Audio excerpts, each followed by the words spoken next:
Okay, I'm gonna have to stop there. Shit. What's fucking time for this?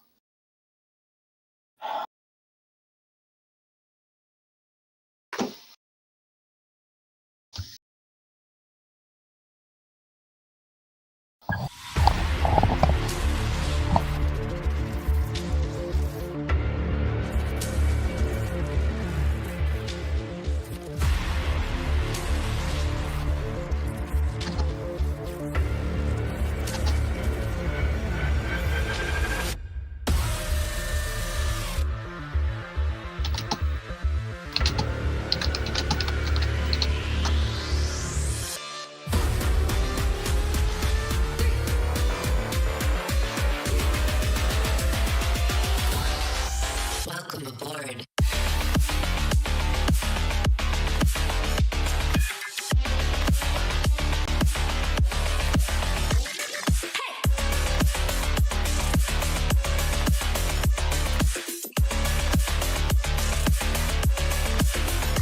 Activate.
Welcome aboard.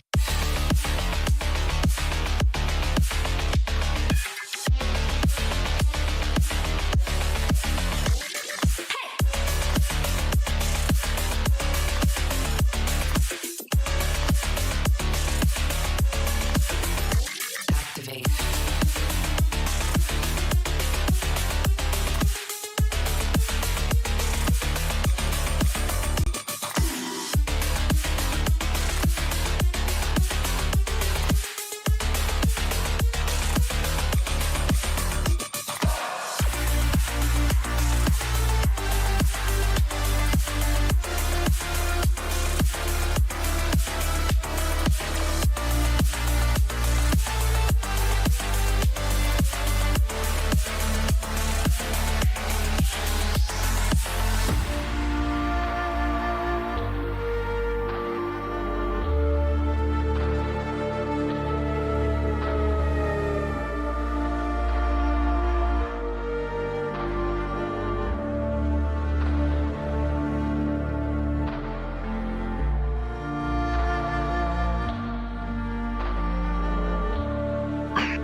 Yay!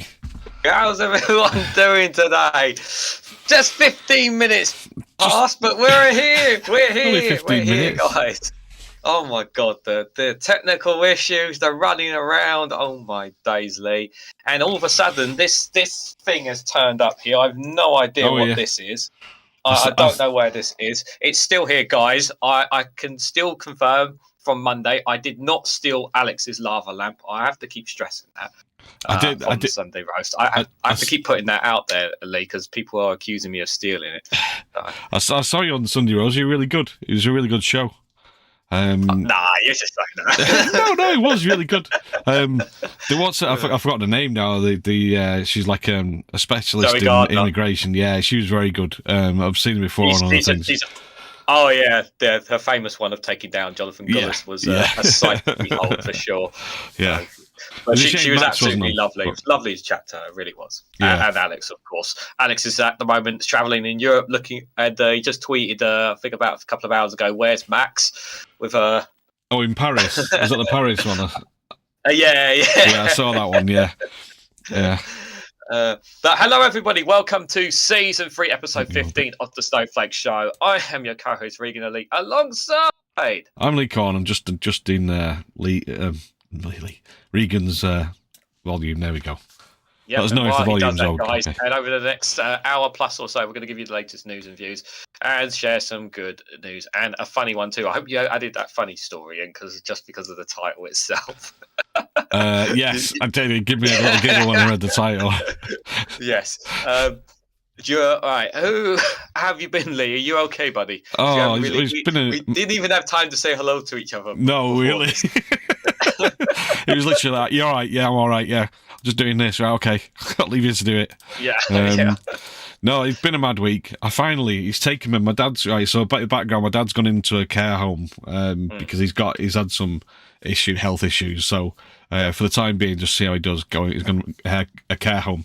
So I tried to organise getting Sky Stream box put in his care home because he haven't got a satellite dish. He's taken me about 5 weeks, and this last week has been hell with DPD trying to deliver it to the wrong address, turning up and getting locked away in a cupboard. It's just been every time I try to get it, even down to on the remote, it's got a little tab that you pull out to release the batteries. That ripped. So I had to then look on the internet, how do I open this remote? So I eventually got it sorted yesterday. So it's like, amazing. Yeah. But how are you? How's things with you? I'm not too bad. I want to say a big thank you to everyone in the chat who has subscribed to my channel. I just officially reached 400 subscribers, which is absolutely insane. Brilliant. Yeah. Did you get many? Sorry, did you get many from doing the Sunday roast? I got about 10 or 12, but right. I got some videos that went viral in the last couple of days, which has jumped my subscriber count. Cool. So I've had like 3 or 4 videos that really jumped up to went viral. So I'm just going to say hello to everyone in the chat because lots of people are saying hello. So good evening, Suzanne. Hope you're doing well. Jao is here. Alistair Keir is here. Good to see you. Number 3. Hugh is here as well. Good evening, guys. Hope you're all doing well. Daily Blase is here. Good to see you, Darren. Hi, everybody. Hope you're doing well. Lefty Boater is also here. Just say Duke is here. He says, "I hate my life." No, your life is perfect now because the Snowflake Show is on. So it's all well and good, my friend. Vincent is here as well. Good to see you. Wally All Shorts is here he's on his woodworking channel, so he's obviously chopping some wood while listening to the Snowflake Show at the same time. I can see. Let's just go scroll down.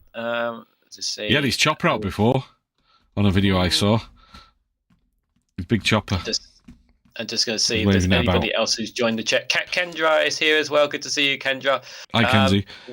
Vincent Brennan's here. I don't know if you mentioned. Not going to have time to. Well, I'm just going to just have a quick scroll, see what anyone's saying. Everyone's just kind of saying hello to everybody. Yeah. So, do apologies. I know we normally listen to everyone in the chat, but we don't want to keep you guys from the news. So we'll bring up the first story and then we'll come back to you guys in the chat. Yeah. Yeah, I think there was one that I saw. Daily Blase says he was asking if sweary mouth. James Sweary Cleverly is on the show tonight. Unfortunately, I don't think he's in person. Unfortunately not, but guys, you definitely want to check out the COVID inquiry tomorrow, because Matt Handoff-Cock is going to be on there, and he's probably going to be getting quite a roasting, guys. So look out for that one. Mm-hmm. I'm tempted to watch the whole thing. I am tempted to watch the whole thing just so I don't miss anything. So, but shall we dive right into the first story, Lee? Yeah, we haven't actually done a running order, so which one's the first story? Which one do you want to do first? Let's talk about Rishi Sunak and his stuff over marbles. Oh yes. Oh, this is ridiculous. But first of all, we have to do one thing. Yes. News.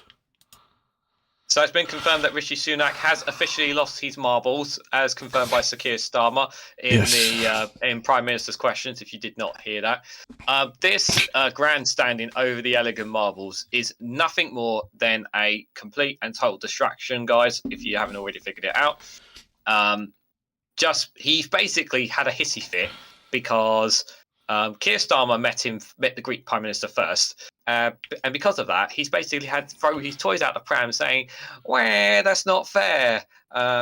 He's decided to make a distraction out of it, rather than talking about his terrible immigration policy numbers at the moment. The immigration numbers, yeah. I mean, it wasn't just that. It was it was the fact that the Greek president mentioned the Elgin Marbles, and he said, "You said you weren't going to mention that. I'm taking my ball and going home."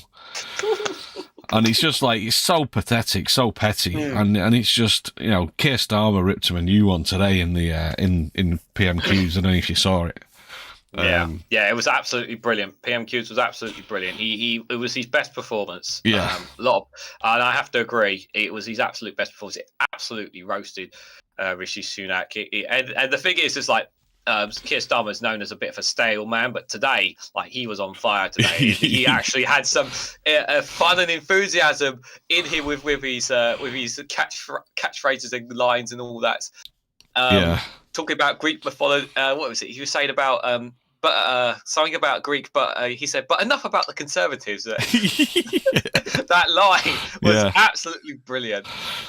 But yeah, let me just read into a bit of it. So Rishi Sunak has accused the Greek Prime Minister of grandstanding over the deepening row surrounding the Elgin Marbles. During a fiercely clash with Keir Starmer at PMQs, Mr Sunak said he would cancel the meeting with the Greek Prime Minister because it was clear that the purpose of it was not to discuss substance issues of the future, but rather to grandstand and reiterate issues of the past. By the way, just for a caveat for those who don't know, they actually belong to Greece. They don't actually belong to us, so they're perfect. They should be perfectly entitled to take them back. There's this whole grandstanding or agreeing to a loan or something. There's a lot of artifacts that we have that we literally stole from loads of nations when we were a British Empire. So I think it's very important to put that caveat in there. He repeated his claims that he broke assurances not to return to the lobby for the return of the ancient Greek artifacts on display owned by the British Museum while on his visit to the UK. Athens said no such assurances were given. Sir Keir has accused the Prime Minister of losing his marbles and said he managed to have a constructive meeting with the Greek Prime Minister while stating Labour's position on the sculptures. He discussed with the Greek Prime Minister on the economy, security, immigration. I also told him that we wouldn't change the law regarding the marbles. It's not that difficult, he said. Mr Sunak responded that no one would be surprised that he's back in an EU country over Britain. Comments Sir Keir said amounted to him arguing that the Prime Minister of Greece is somehow supporting the EU instead of discussing serious issues. Sir Keir claimed Mr Sunak was arguing over a relic of little interest to the public too to conceal his failure on immigration after figures last week revealed that net migration has reached an all-time high, 745,000. I believe the number is. The Labour leader also blamed us on the government's absurd policy that those from overseas receive lower wages for the same job, something that he has vowed to scrap if he wins the next election. Yeah. Under this government, a bricklayer from overseas can be paid £2,500 less than somebody who is already here, a plasterer £3,000 less, an engineer £6,000 less. The list goes on. It's absurd. What do you make of this whole Greek row? It's interesting because like I say, he was just stupid. He is like a dead cat, but it hasn't worked. It hasn't played to the base. I don't think anybody's really that bothered. but what it has done is it just showed him up as like how he's just trying to pick anything for a fight. Really, it seems. But I mean, the marbles. It's. I was listening to a Greek expert on a Greek sort of history expert on it, and she was saying that it wasn't like the British stole it, or it was when the Ottoman Empire took over Athens or Greece. Sorry, there was the British ambassador or somebody, or to Elgin. It was Elgin, and he wanted him for his garden, and apparently he agreed to take casts of them and draw pictures of them and things like that. And they agreed that, the Ottoman Empire agreed that, and then the next thing you know, he'd taken them. He took them home, and then he ended up in financial difficulty and ended up having to sell them to the British Museum. So, I mean, he was according to this Greek expert, he was stolen in under bad faith. I don't think anybody. You have to be really kind of proper gammon to think that the best place for them is the National Museum. I was listening to James O'Brien today, and he pointed out that they say one of the arguments has always been, no, well, it's safer here, even though at the Parthenon they've got an actual museum built specifically to host them, with the space for them to be put in place back in where they should be. And the argument is it would be safer in the British Museum, even though recently there's been cases of people stealing stuff from the British Museum and putting it on eBay. So it's not really the safest place, is it? In here. It's not like we've had any incidences lately. Oh dear. So he's just ridiculous, basically. We've got too many items in the British Museum anyway. You can't display them all anyway. You got more than they can display. Most of them are rotting away in storage. So yeah, I mean, Keir Starmer said, "Look, I'm not going to change the law on it, but we can come to an agreement so we can, do sort of a share thing where maybe we let you have them for a while and then bring them back and kind of rotate backwards and forwards, and you could maybe send us some other artifacts that we can display in the National Museum in its place and things like that." So, there's ways of doing it. I mean. The National Museum. I mean, it's not British Museum, is it? National Museum, I can't remember, but it's not exactly the best place where all the stuff is nicked from other countries, and most of it is. But yeah. Jal says the marbles were stolen. If both countries are civilized, the Brits will return the essential part of the Greek history to the Greeks. Yeah. If they want money and the Greeks won't give it, blackmail. The worst. Well, Greece isn't exactly. If you're going to blackmail a country, you blackmail a country with loads of money, like USA or someone like that. Not Greece. The country is just coming out of a complete financial collapse in the last sort of 2 decades, not just over a decade. By the way, they're making real progress. Yeah, they are. As well, which is really good. Yeah. But yeah. Let me just run through a couple of. Chris Fisher is here as well. Good to see you, Chris. Hope you're doing well. If there's any other names I have missed, I'll try and point it out. Vincent Brennan says, "Let me think: gas, leasing, mortgage rates, climate crisis, energy crisis, Elgin Marbles. Where does that come on your list?" Yeah, exactly. Yeah. Suzanne says, "Elgin's family may still have some in their gardens." Yes, do you reckon that there's some in the house? They reckon they've still got some. That's the rumor. Yeah. Tories do love playing with their balls, says Larry the Cat. Yeah, I mean, like you say, Elgin had to sell them to pay for his divorce, says Alistair.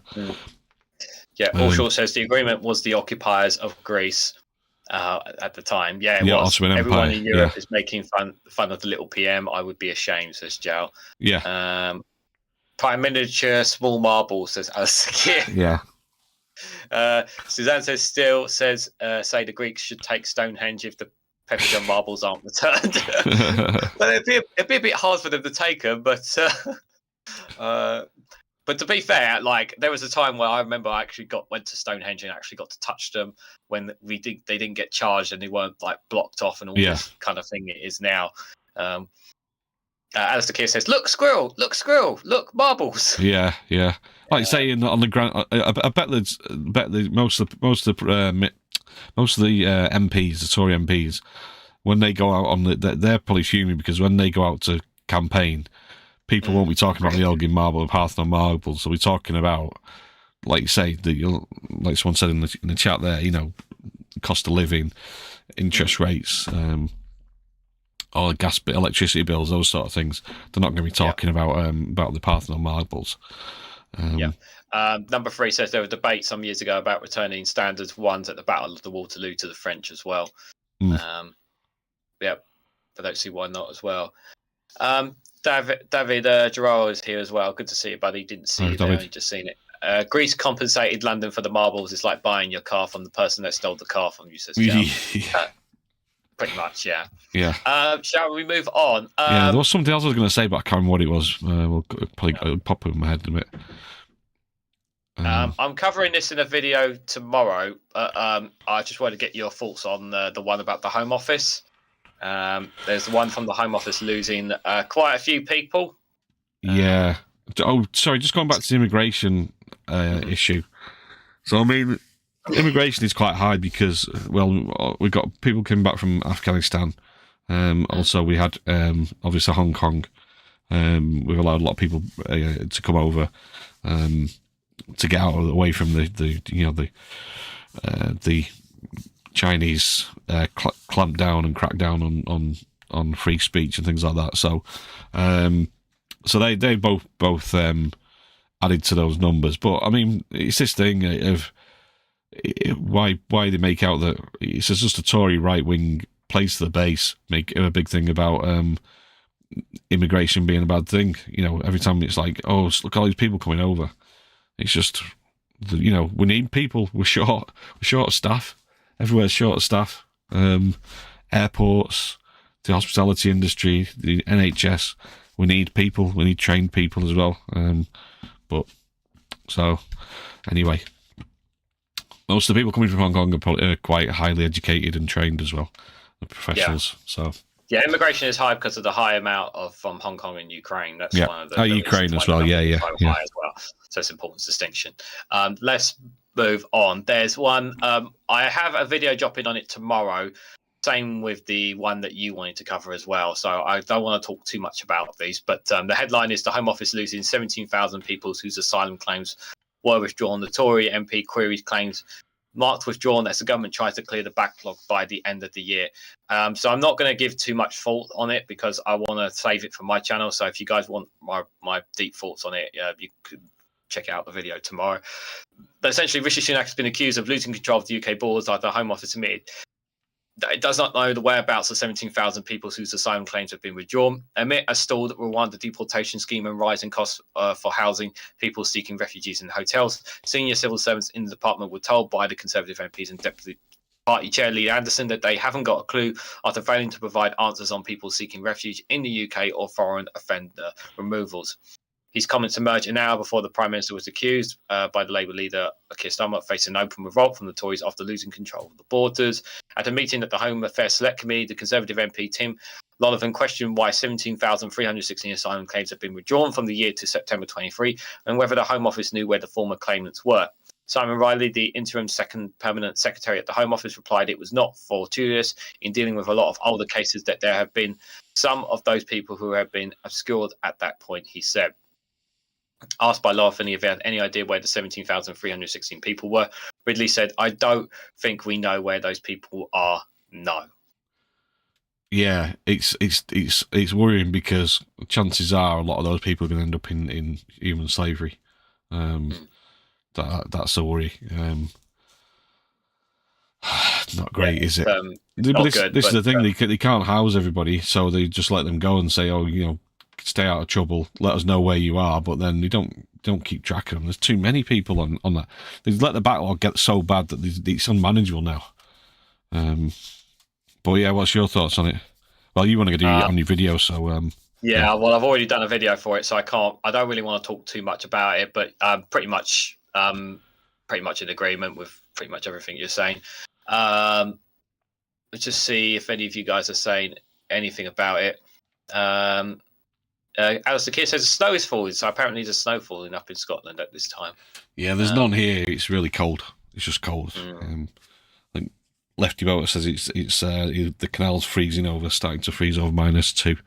Suzanne says it's a nice neutral 0 degrees here, no snow. Sigh. Lefty Boat says -2, and the canal is starting to freeze over here. Oh, hopefully you stay warm where you are. Number 3 says I was talking to a guy who believed that refugees had to apply for asylum in the first country that they went to. No, they don't. No. Disappear to the black market. Yup. In agreement with you, Lee. Yeah, that's unfortunately, that's what's happened. Yeah. Hi, Colin. Good to see you, buddy. Hope you're doing well. Colin Thompson says, "Do you get a cold winter in Scotland?" Asks a Canadian. Chris Fisher says, for a productive society with a declining homegrown workforce to continue growing its economy, it must bring in people of working age, immigrants of the economic variety. Yeah.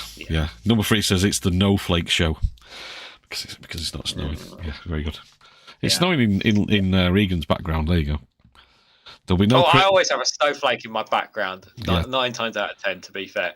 There'll be no Christmassy stuff here until the 1st of December. So if you're hoping for some Christmas, I will get a Christmas tree. I will get a Christmas tree for behind me, guys, at some point. So it is on my to-do list, shall we say? Yeah. Right. Where did you want to go next, then? Do you want to cover that? You want to talk about the Brexit one then? Because because then we can go into the COVID thing afterwards. Yeah. Do you want to? Yeah. Sorry, I was actually reading it before, so I didn't actually. So, hang on, where's that gone? There we go. So my voice is going a bit. I've got a bit of a cold this week. EU president. Sorry, just make that bigger. Says them Jacobson and done. EU president says Brexit can be reversed by next generation. We goofed up.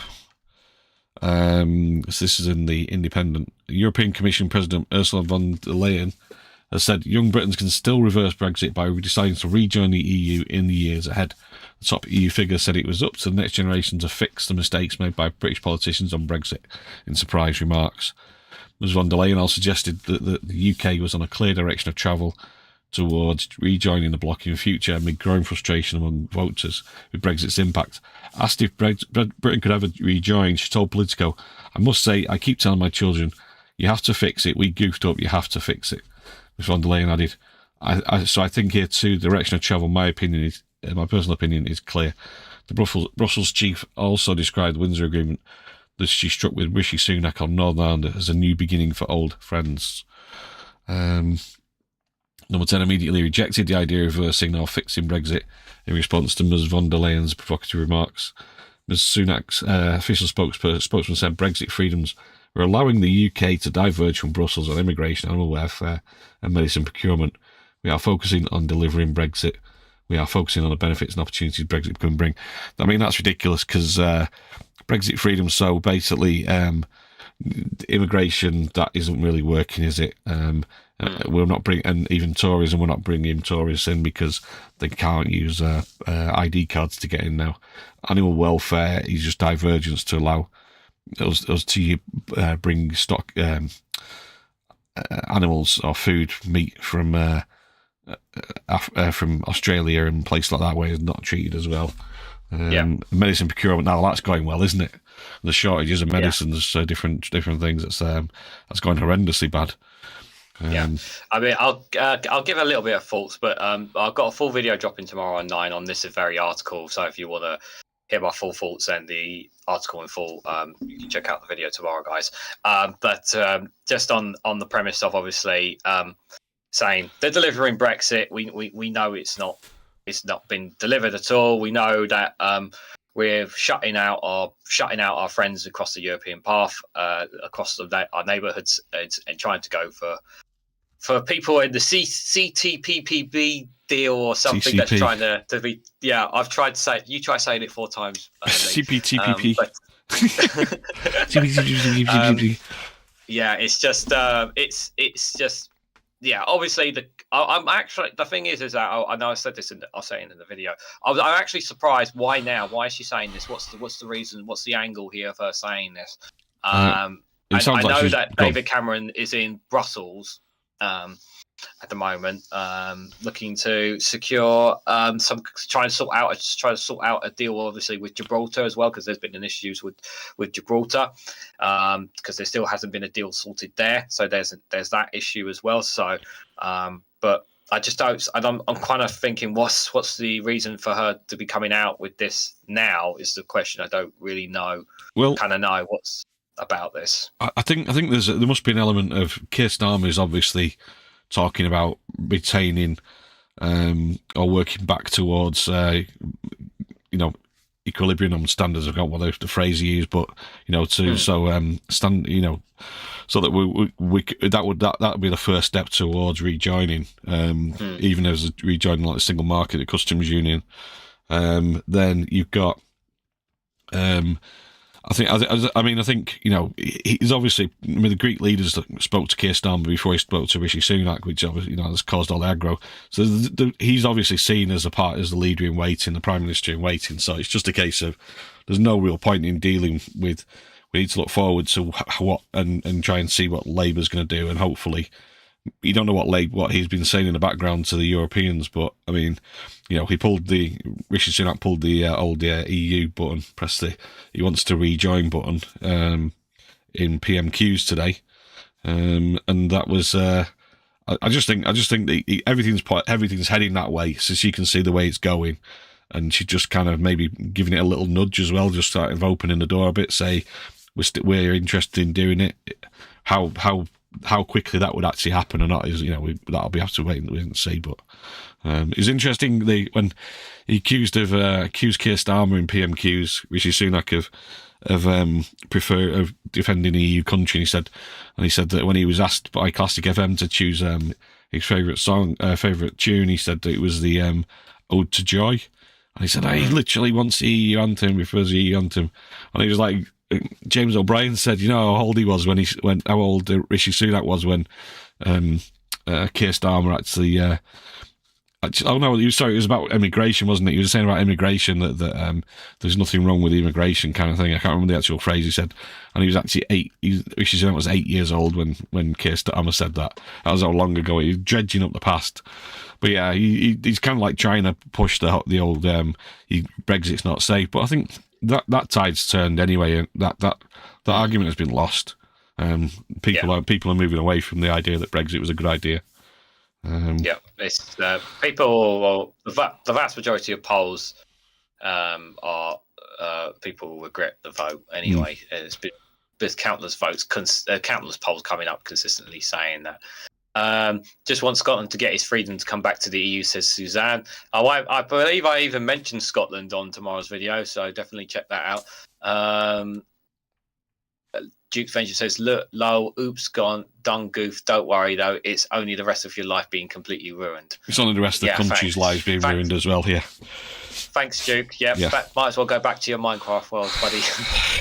There is swine flu in the UK now. Sorry, cool. There is swine flu in the UK now. Guess what will happen to all products trashing pork contents and deliveries in the EU trash and ban? I've got a video related to, well, not that, but something similar to that tomorrow as well. Cameron handling Gibraltar to Spain? Yeah, I know, Keir. I know. So Larry the Cat says swine flu. You would say that Cameron flying to Brussels. Oh, brilliant. Sell NHS England licenses for its Foundry software, says Vincent. If the UK was in the EU, it could limit the regions affected by the diseases and maintain other religions clear for allowing the pork products in other regions to continue to be sold in the EU. Well, Liz Truss can finally use that phrase. Pork markets. And sell it all to China. Yeah. Australian beef, New Zealand land, Mexican fruits and vegetables, Canadian oil, gas and batteries. Welcome to the CTPPP. Is Canada part of it? And Mexico part of the CTPPP? Yeah. I guess they are. Oh, yeah, I guess they are. I bet those farmers that voted for Brexit love Moggy now. Yeah, the Australian farmers do. I'm not sure about the British ones. No. 54% in favour of Scottish Independent latest poll, guys. Yeah. Doesn't surprise me considering everything that's going on, to be fair. Yeah. Oh, Right, let's talk the COVID inquiry, Lee. There's been a lot of interesting people on the COVID inquiry so far this week, and tomorrow is going to be the big one, isn't it? Is it old Matt Hancock on it tomorrow? It is. Old Matt Hancock is on it tomorrow. But today they had Savage Javid, and they had Dominic Raab today as well. Which one do you want to go with first? Oh, let's go with Savage Javid first. Savage Javid, right? Okay.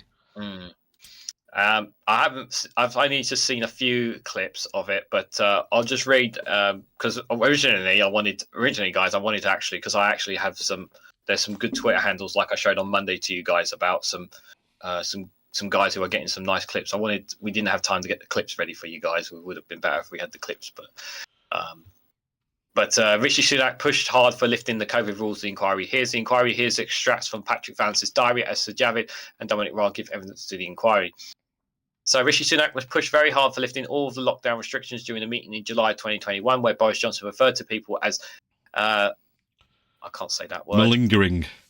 Malingering and work shy. The COVID inquiry was heard. The then Chancellor and Prime Minister were pitted against the more cautious approach of Michael Gove and Savage Javid during the meeting, which took place when COVID-19 cases and hospital admissions were rising, according to a diary entry by the then Chief Scientific Advisor, Sir Patrick Vance. The PM looked downbeat and talk of grim predictions, the entry read, and says, "We're going to have to learn to live with it and die with it," the PM says. Die with it. Javid, who was the Health Secretary from June 21 to July 22, told the inquiry on Wednesday that it was possible that Johnson had said those words attributed to him. The Prime Minister in those meetings often said things that were hard to determine what he actually thought versus a joke, he said, even when you were discussing something as important as this. The same entry recorded that Sunak pushed hard for faster openings and fuller opening hours, getting rid of all restrictions, repeating his mantra, "We either believe in the vaccine or we don't," and I pointed out it would be facing a lockdown now if it was not for the vaccine. Referring to Johnson, he added he wanted everyone back at work. "We can't have this nonsense of consulting with employees and trade unions." No, you just use the right word. It's not a swear word. The bollocks. You can't have the bollocks. Okay, all the malingering work shy people. So basically, Sunak was pretty much all against lockdown, and he was just like, just get them vaccinated and get them back out onto the economy is pretty much what he's essentially saying, Lee, here. Yeah. I mean, what are your thoughts so far on the COVID inquiries? What you've heard so far this week? I haven't really heard any. Yeah, who was listening to the other day? Patrick Valance. I was listening to. So yes, both scientific advisors were on there. As I said on Monday, that their advice was had been ignored. They've not been listened to. I'm sure you guys will remind us the other people. There was one other person that was on. Yeah, what's his name as well? Gove was on, wasn't he? And he was just he was just kind of, he was saying, "Oh, I thought Matt Hancock handled it well." London Mayor Sadiq Khan were both on as well this week as well. We covered that on Monday on the live stream. But yeah, he said he was basically just covering everybody's backsides and not really answering any questions, just talking without saying much. But I just don't accept the characterisation. However, claimed by Javid that Johnson was not in charge of the government during the pandemic and that his Chief Advisor Dominic Cummings was Prime Minister in all but name was later contradicted when Dominic Raab gave evidence. Well, we're going to come to him anyway, aren't we? So should we just jump to that then, or Let's jump to it now because I've not seen many clips of today's inquiry, guys. So Dominic Raab denies Cummings made key pandemic decisions. Dominic Raab, who rubs people the wrong way, obviously, rejected a claim by former cabinet colleagues that many of the key government decisions at the start of the pandemic were taken by Dominic Cummings. But the Savage Javid told the COVID inquiry that then Prime Minister Boris Johnson was content for his chief advisor to oversee decision making. I'm about to sneeze, Lee. Can you just carry on? Yeah. But First Secretary of State Mr. Raab denied that there was a puppet regime. He defended Mr. Cummings, saying he had been trying to galvanise government. Mr. Raab, who was then also Foreign Secretary and later served as Deputy Prime Minister, told the inquiry, "There is a whole circus that can be built up in the media and elsewhere around the internal battles between individuals, and some of that is natural and healthy." But he disagreed with Mr. Javid's view, saying Mr. Cummings was trying to galvanise direction of travel in government, which was much needed. Do you want to carry on, or do you want me to carry on? Yeah, on April the 6th, 2020, Mr. Johnson was admitted to intensive care unit with COVID-19, and Mr. Raab deputised him for several weeks. He was Prime Minister at one point. God help us all, Lee. Yeah, I know. He told the inquiry that when he was first appointed, the Prime Minister had told him, "You've got my back," but that the planning around such a situation was pretty sparse. He was absolutely clueless, Raab, wasn't he, when he was when he was actually in charge of the country? He's like, I don't know what to do. He just kind of like he didn't sort of appear. He expects him to go, I'm in charge now. I'm going to do this. He just kind of like, no. He was just like a little scaredy cat. He was probably like, Mr. Cummings, what do I do now? Yeah. I was effectively told on 5 minutes' notice, but we did a reasonable job for that 4 or 5 weeks, thanks to British pragmatism, he said. Oh, Jesus Christ. Raab defended the government's decision makings during the pandemic, saying he made the best decisions with the science as fluid as it was at the point of time. It was so fluid that they did the Eat Out to Help Out scheme without the need for the scientific advisors in those meetings. Yeah, that's how fluid it was. That's how fluid it was, guys. British pragmatism at its finest. Yeah. Oh, I'm not saying this is my view, he added. So what are you saying? What is it? I'm not saying this is... Hang on a sec. Someone comes and made the argument that the UK locked down. Oh, right, I'm not saying this is my view. Okay, you're saying that the economists had argued that they should have locked down too much. I mean, the scientists said we should have locked down earlier. If you'd locked down earlier, then you would have come out earlier, a lot earlier, and you would have kind of nipped it in the bud at an earlier point. But they kept putting it off and not really ignoring it, hoping it would go away. And it's just, or not making a decision.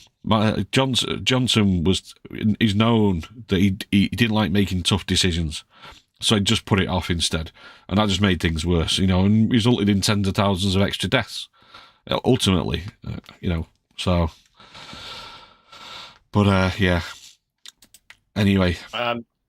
Let's see what you guys saying in the chat about it all, because I'm sure you guys are just as thrilled as we are. Tommy Gunn is here as well. Good to see you, Tommy Gunn. Hope you're doing well. Cathal is here as well. I see you there. Hope you're doing well, buddy.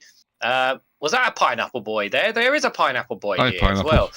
He says, fun to watch Starmer rip Sunak a new one today. Yes, it was. Hope you're doing well, buddy. I must admit, I was laughing all the way through that. He just made me laugh from his first joke to the end one. The James Cleverly one was brilliant, yeah. Just saying... Susanna pushed hard, but Hancock pushed harder in the broom cupboard. Oh... Susanna says, is anyone surprised there's a clown show of the COVID inquiry? The truth may be made public, but nothing on the consequence will be done to these jokers. No. It's infuriating, but it's important to highlight it as well. And hopefully what it'll do is it'll stop people like Johnson ever getting into that kind of position ever again. If we have proportional representation. Yeah. Go on. Anyway, go on, carry on. What are you going to say? Jao says, having a puppet regime would imply not having an artist do it. There were not smart people in the Tory government to understand art. That is true. Mr. Raab was going to in a cabinet office. Was it kung fu fighting? Says Vincent.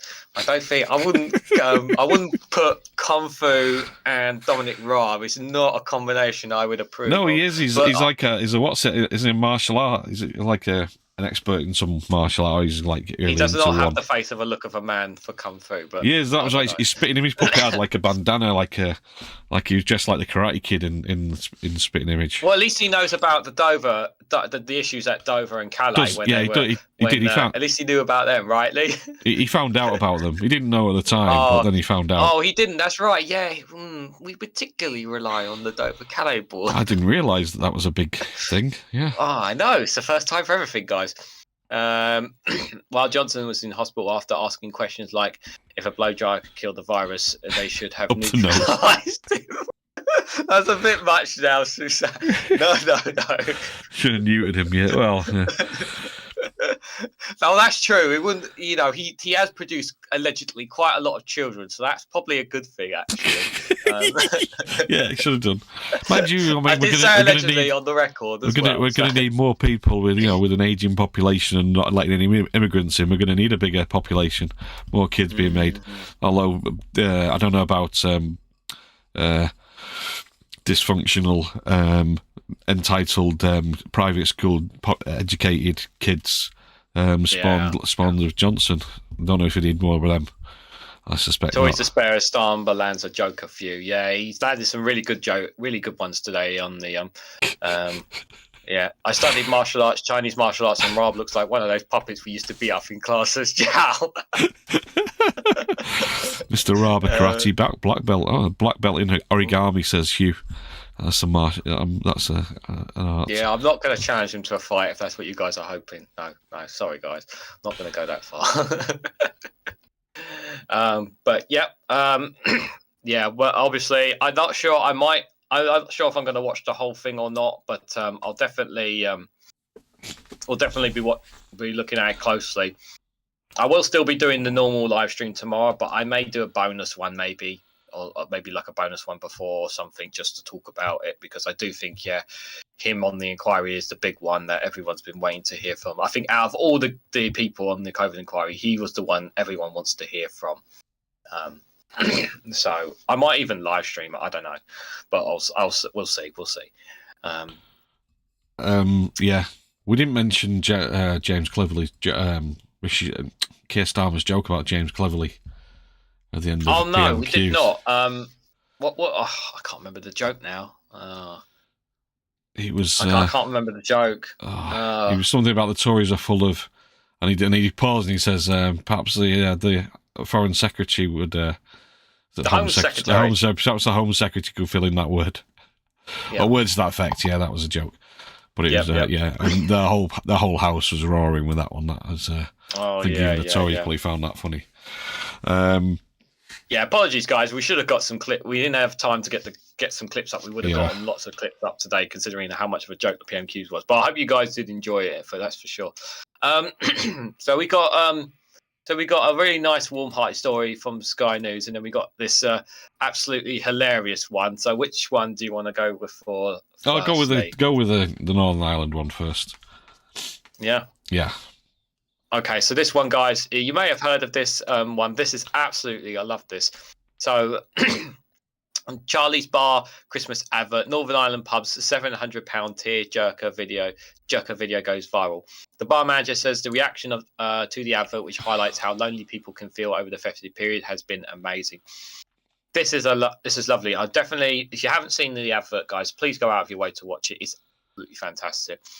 So a budget Christmas advert by a pub in Northern Ireland has gone viral, with the manager describing the reaction as beyond her wildest dreams. Charlie's Bar in Eggerskin co-family unveiled the ad on Friday, which features an elderly man walking alone after placing flowers on a grave. After being ignored by several people, he enters the bar and is joined by a couple and their curious dog, who stays and drinks with him. The song People Help the People, originally written and released by English band Cherry Ghost and covered by the British singer-songwriter Birdie in 2011, accompanies the advert. It ends with the quote, "There are no strangers here, only friends you haven't made yet." It racked up millions of views on X, formerly Twitter, and more than 6,000 likes on TikTok after being posted online, but only cost £700 to make. And it even prompted reaction from John Lewis, which has itself become synonymous with the tear-jerking festive adverts, where they said, "We're not crying, you are. Merry Christmas," department store official TikTok account wrote underneath the video. Others even claimed it was better than the store efforts this year. Lisa McKean, the creator of the sitcom Derry Girls, also praised the ad, while Kathleen Nielsen, a Sinn Féin councillor, said, "Oh my goodness me, I am a blubbering mess." Una Burns, the manager at Charlie, said she wanted to create an advert that would resonate with people. And she told Sky News the love shown for the ad was completely overwhelming, and never in our wildest dreams did we expect this reaction. On the inspiration of the video, she said, "It's just what I've seen in the pub over the years. And I suppose I wanted to get across that message that it's not always a joyful, happy time for everyone, and that some people find it really tough, and just to be kind, and that a smile or a simple hello can go a long way." Mrs. Burns said new customers have already visited the pub after seeing the advert, and she's now considering making it an annual event. Yes, make it an annual event. Star of the advert, Marty McCannis, said a friend had put him forward, and then he got a part after they saw his photo. "I'm not hoping to get rich or anything like that," he joked. "I enjoy drama. I've been at it for years and years. It's great to get success like this. It's snowballed, you know." He said the ad sent an important message that some people are on their own at Christmas. It's also a sad side to it, particularly as you get older, because you're thinking about all your family that are dead and gone, he told Sky News. There's so many things that go through your mind. Mr. McGallis said he'll be spending Christmas with his son and his partner. I love this advert. Again, I'm just going to say it, guys. If you haven't seen the advert, please go out of your way to watch it. I will. I'll try and get the link for it in the description after the show, guys. But it's a really touching one, and it really emphasises that things right now are not going.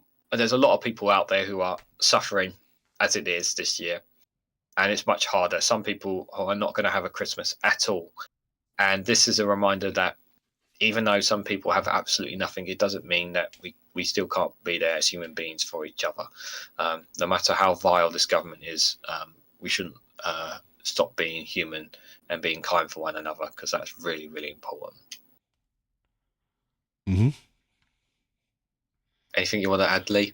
No, I don't want to watch the video because I know it'll make me cry. So okay, I understand. But yeah, I will put the link after the live stream in the description, guys. But yeah, do try and go out of your way to watch the ad. And if you do, please share it across social media. Share it on the Discords and all that kind of stuff, guys, because really lovely stuff. Number 3 says, I used to hate Christmas. I've mellowed a bit now. Jal says, since my dad died many moons ago, Christmas is a date for us all. Mm-hmm. Yeah, unfortunately, sorry, go on. What are you going to say? He says we get together and eat. He says, "Yeah, I think the problem is as well is that winter is a lot of people do succumb in winter, and so you do get a lot of people dying, passing away this time of year. So my granddad died on Christmas Day, but I was on like 6 months old at the time, so I don't remember it. But yeah, so it's poignant for my dad as well." Now's a better time than anyone to say. Well, not. I told Lee already, but not directly me. But my partner's member of my partner's family has passed away a few days ago. I'm sorry to hear that. I don't. I don't want to comment too much on it because I have certain feelings about it.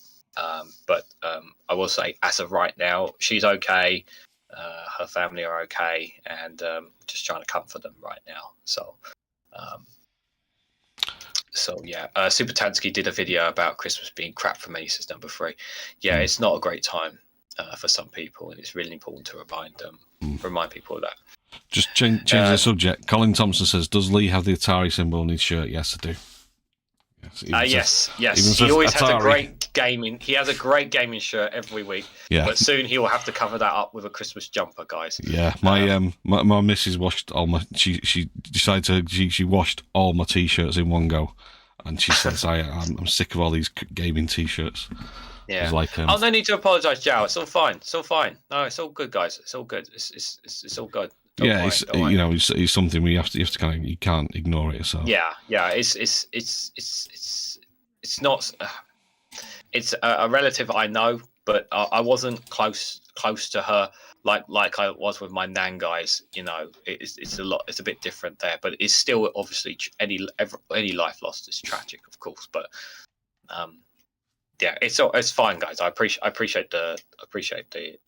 I will let my missus know that you guys are giving her love. I will tell her after the stream. Okay.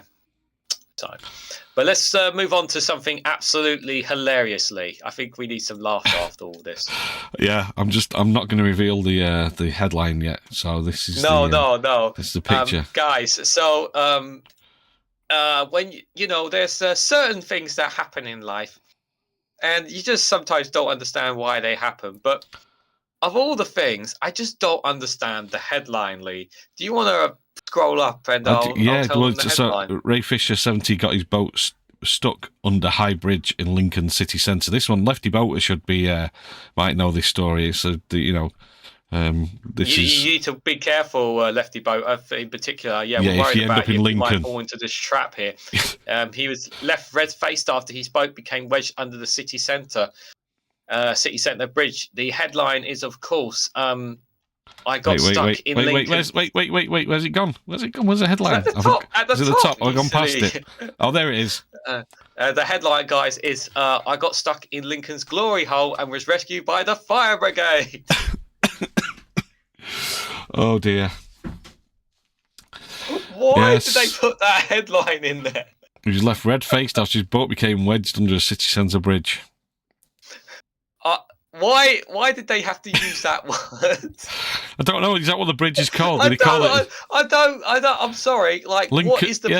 Yeah, it is. A man had to be rescued from Lincoln's glory hole after his boat got stuck under the bridge and caused others to pass through the glory hole on his boat, which he lives on. The current was too strong. He decided to stand on the ledge to try and push his boat after it became wedged under the bridge. The 70-year-old said, "The glory hole is a lot narrower. It's a lot narrower than the rest. So there's a heck of a flow on. I thought I could make it through, but I didn't have enough power."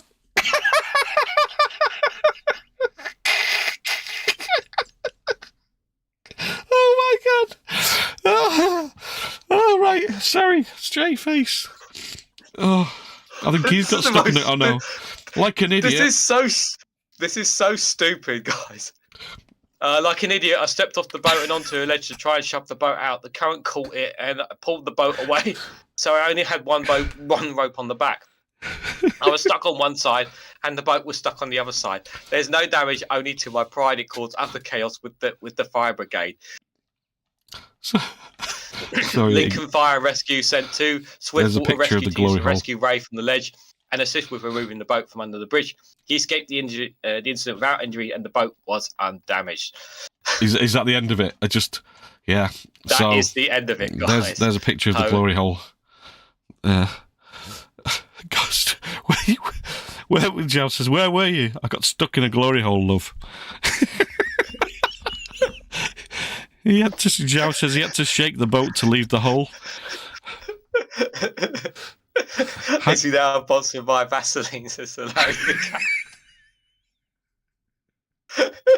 So Lefty says they actually call it the glory hole. So is that true? Is it that what it's called? Is it well known? Probably in boating, like canal. In narrow boats and stuff. That's actually legit what they call it. I think they need to have a council meeting about the name and looking to change the name. Just going to put that out there. Yeah. So Larry the Cat says, "Is that Aki's trying to disguise himself with a pair of glasses?" Let's go back and have a quick look. At, So Larry the Lefty Boater says it's actually called the glory hole. Yes. I don't know. Yeah. Zhao says, "Got stuck in a glory hole where the hole was too small," or yeah. Hancock said something similar coming out of a broom cupboard. Zhao says, "I dropped the mic. I don't need to say any more of those comments, guys. I'm not." There we go. Oh yeah. Dear, yeah. Yeah, it's very well known in the boaty world, says Lefty Boater. Oh, okay, so we now know. So we now our boating expert Lefty Boater, guys, knows all about boats. So and Chris Fisher seems to not know a lot about glory holes because he says that's not a glory hole. And okay, so Zhao says we're glad we got an expert on that. Expert opinion there, thank you, Chris. And Zhao says a wet glory hole, and Tommy Gunn says it's a no glory hole. There you go. Mm-hmm. Okay. Oh dear. Right. It's very well known in the boating world. The big disappointment here is that All Shorts is not saying anything. Oh, All Shorts is not even worried that he may have gone and missed the joke and missed all this. Oh, the and best bit of the show. You guys are going to tell him later on in his next live stream. He's going to be absolutely gutted. Joe says those sailors and their holes. Yes. Oh dear. Yeah, right. Zhao is the Bernard Manning of the modern era. Oh dear. I wonder how many firemen it has to get out of the glory hole. Right, on that note, let's shall we Yeah. Oh, we had some funny videos, didn't we? For you guys. Oh my god. I'm really sorry to have to tell you this as well. Adrian Charles couldn't make it this week. Couldn't make it. Got stuck in the snow in Birmingham. apparently. Yeah, he got stuck on in the snow, M6. allegedly. So hopefully he'll be back next week. The bit near Stoke always snows, even in the middle of summer. That bit. Yep. You got stuck there. Bit. But we do have some funny videos for you. Do you want to do? I think we should do the Matt Green one that dropped today. Yeah. We'll finish with the 4-minute one. Okay, I'm not sure I've got that one ready, so we'll do the Matt Green one first, then, and then I'll figure out which one it is you're talking about. Right, here we go. Haven't heard this one either, guys. Finds himself at the centre of a diplomatic Very storm quiet. this week after his cancellation of a meeting with the Greek Prime Minister over comments that he made about the Parthenon sculptures. I'm joined by the Minister for Imperial Nostalgia, the Right Honourable Jeffrey. Elgin Marbles. What? You said the Parthenon sculptures. It's actually the Elgin Marbles. Are they not the same thing? Yes, but what you call something matters. It's the difference between calling someone a shithole and calling somewhere a shithole. Minister, you can't use that kind of language on air. Sorry, you're right. I'll save that for the House of Commons. Coming back to the Parthenon... the Elgin Marbles, thank you. The Greek government has been asking for them to be returned for decades. Why did Rishi Sunak react so badly this week? Can I make it clear that he did offer him a meeting with the Deputy Prime Minister instead? Oliver Dowden. That's right. Unfortunately, that proved not to be possible. Because nobody wants to meet with Oliver Dowden? Probably. But look, possession is 9/10 of the law.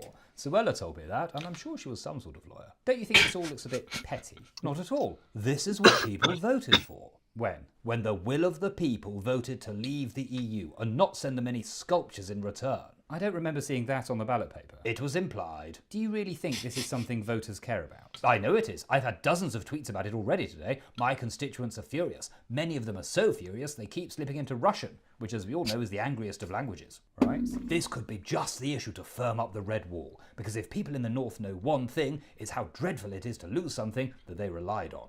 What? Because I don't know about you, but I rely on the Elgin Marbles every day. Really? Yes. Every morning I pop into the British Museum and I just gaze on them. They remind me of a happier time. A time when a British man could just go and take what he wanted. And then he could put it in whatever bin he wanted without worrying about someone from Greece or the local council telling him any different. Thank you, Minister. Stop the boats! Next up, as Liz Truss backs a second Trump presidency, we ask, is it possible for an endorsement from a former world leader to change literally nobody's mind? And how long did it take you to realise that Liz Truss is technically a former world leader? Why on earth would you remind us of that, Matt Green? God knows. I was hoping for a lettuce pun there, but I didn't get it. Yeah. I mean, I think Len could have taken some advice from that minister there when he said stop the boats, because if he just stopped his boat, he wouldn't end up in the glory hole. But taking some advice from the Tories. Simon says 55. You missed the jokes, my friend. You're gonna have to scroll back and see it now. Oh dear, you missed out, buddy. Lefty Boulter says what happens in the Canal and Riverside Trust service blocks stays there. Well, only Lefty Boulter knows that. Sandy Bill is here. Has Colin from Portsmouth had his say on the marbles? I'm sure he'll have plenty of say on the marbles. For sure. Yeah. Zhao says stops the boats indeed. Just look what happened